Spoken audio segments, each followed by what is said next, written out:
Drones and their role in Afghanistan and Pakistan have barely been out of the news. But they have more than just military application. It's been the day of the drones, in fact, at the Paris Air Show. It's been estimated the market could be worth $60 billion a year by 2020.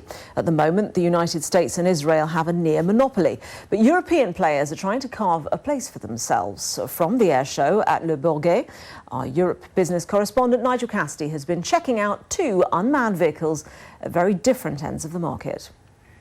Well, you can't miss this drone here in Paris. It's the Neuron. It's a Dassault-led project, and it's part of a wider initiative to build unmanned combat vehicles here in Europe. As you can see, it's partly under wraps, though I'm not sure if that's because everything really is completely secret or if it's a bit of a marketing exercise. For some, recent history shows armed drones to be malevolent low-flying weapons that can too easily destroy human life without risk to the operators. But defence chiefs say they're here to stay. It's a matter of who is in charge, who is in command. I think in the United States what was criticized is who is in charge of the missions, whether the CIA or the Pentagon with the armored forces or so. For sure, you need to continue to operate UAVs as if it is real manned vehicle. So you need to know what you are doing and try to maybe be a little bit more accurate in your bombing in order to avoid collateral damages. These drones are very different and no threat to human life. Before the military has scratched the surface of possible uses, you can buy your very own for less than the cost of many smartphones. Other models are already in use for professional filming and mapping. Those drones are done to fly and to take measures and to do maps and to do pictures.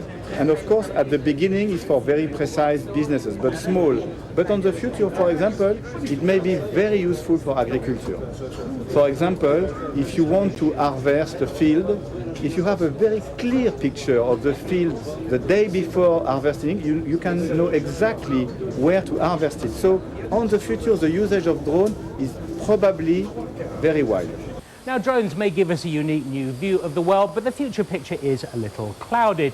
In the United States, their use will soon be bound up in the national airspace guidelines, whereas in Europe, restrictions apply as far as height, weight and distance travelled.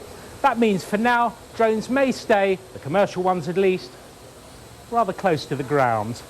Nigel Cassidy, BBC News, at the Paris Air Show.